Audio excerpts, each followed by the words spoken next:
Bizim paketler tam oluyor ha. He? Tamam. Kaç tane olacak Haydar? Nasıl abi? Kaç tane?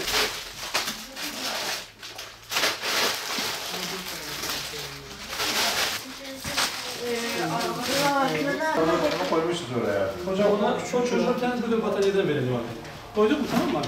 Onu koydum. Tamam. Bu yeni doğan yazıyor. Hocam, evet hocam. Bu doğru. Şunları bir ayrı yapsın. Yani o yeni doğan bunların içinde. Yeni doğan. Bu bir ayrı yapalım. Şuraya bir tane. Yardım et bana bir tane verelim. Abdülkadir Abdi'nin de 5 battaniye, temizlik malzemesi, zeytin ve döşek. Döşek de koyacağız buraya. Bu. Hem nasıl evin aşağısı. Doğru, tamam. Şu hepsi. Hep bunların hepsi. Hemen hepsi. Tamam. Aynen öyle. Gerekirse bunu bir arabaya atarız eğer hani şey olmayacaksa.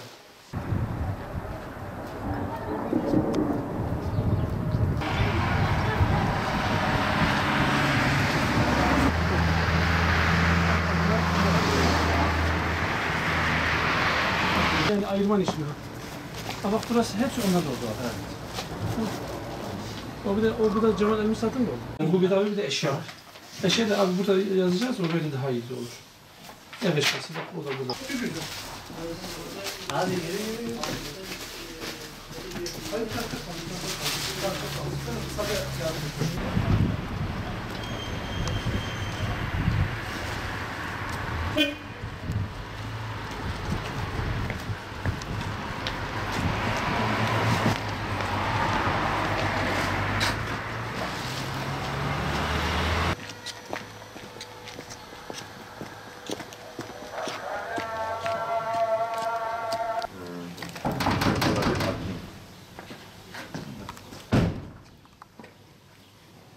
والله رحت انا للجامع نسوان راحوا البازار Tamam. هو اللي راح الخضروات والغسالات Yardım et sen de.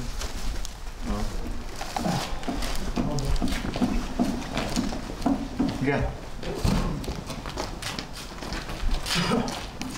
Aynı oraya koyarsak.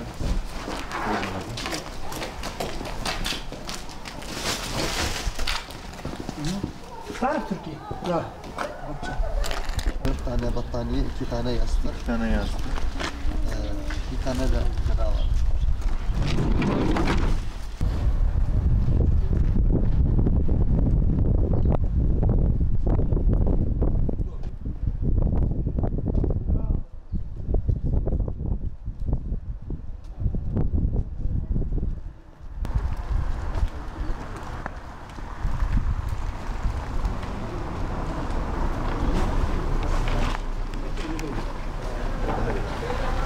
Malumunuz 6 Şubat'ta 10 ilimizi kapsayan büyük bir deprem meydana geldi. Bu depremde vefat eden herkese Rabbim rahmet etsin. Yaralılara acil şifalar Rabbim versin. Hepimize özellikle vefat eden yakınlarına sabır versin inşallah Teala. Rabbim Allahu Teala. Biz depremin ilk gününden itibaren Mardin Umut Kervanı olarak hemen çalışmalara başladık. İlk andan itibaren deprem bölgesine Maraş'a bir tır yardım gönderdik. Suriye kuzeyine bir tır yardım gönderdik. 2 tır yardım da Diyarbakır'a gönderdik. Ondan sonra bu sefer o deprem bölgesinden bizim bu tarafa yani Mardin'e, şehrimize binlerce göç eden depremzedeler oldu. Bu depremzedeler Mardin'e geldikten sonra biz Mardin Umut Kervanı olarak hemen onlarla ilgilendik. Gerek barınma, gerek gıda, elbise ve gerekse ev eşyalarını temin etmeye çalıştık. Şu an itibariyle deprem bölgesinden Mardin'e gelen 30.000 depremzede var. Bu insanlar oradan geldikten sonra beraberinde hiçbir şey getirmediler.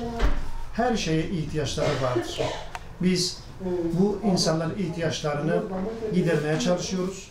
Fakat biz neye mesela yetişebiliriz, ne kadarını karşılayabiliriz?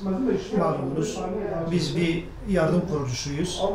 Bu yardımlarımız ancak halkımızın hayır ve hasenatlarıyla onlara ulaşabiliyoruz. Bu insanlara şimdiye kadar gördüğümüz kadarıyla ancak %5, %10 yardımda bulunabiliyoruz.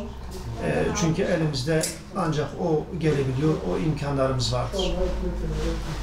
Dün Mardin Umut Kervanı, ben onlarla birlikte biz heyet olarak 15 ton odun, 135 soba Maraş'a götürdük.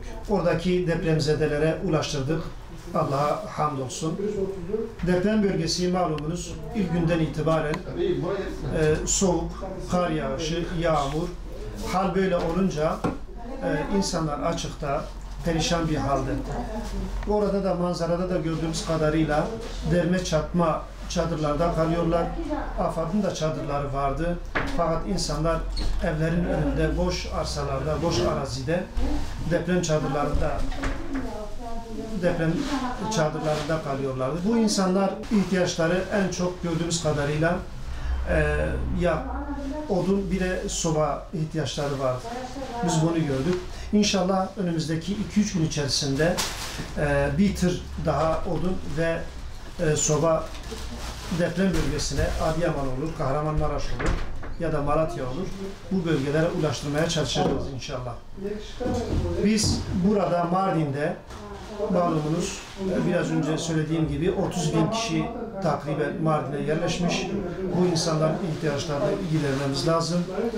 Biz dün 15-16 aileye et, gıda, bir de giyim yardımı yaptık. Zaten takriben her gün bu şekilde onlarca aileye gıda, giyim, bir de ev eşyası yardımında bulunuyoruz. Halkımızdan çağrımız şudur. Bu 3 ayları içerisindeyiz, hayırlı günler içerisindeyiz. Bu insanlar çok mağdur, perişan bir durumdalar. Geldiklerinde beraberinde hiçbir şey getirmemişler. Çok ihtiyaç içerisindedirler. Hayır ve hasenatlarını bu insanlara ulaştırabilirler, ulaştırsınlar. Kendi elleriyle de yapabilirler. Bizim üzerimizden, bizim vasıtamızla da yapabilirler. Dolayısıyla bu insanlar Allah-u Teala bizleri onlarla imtihan ediyor, onları da bizimle imtihan ediyor. Biz bu insanlara yardımcı olmalıyız. Bu insanlara bakmalıyız, ihtiyaçlarını gidermeliyiz. Biz Mardin Umut Kervanı olarak bundan sonra da gerek bu insanlara ve gerek muhtaç ve yardıma muhtaç insanlara yardımcı olacağız, yardım etmeye devam edeceğiz. Rabbim hem onlara yardım etsin, yardımcı olsun, hem bizlere de. Rabbim hayırsever halkımızdan da razı olsun.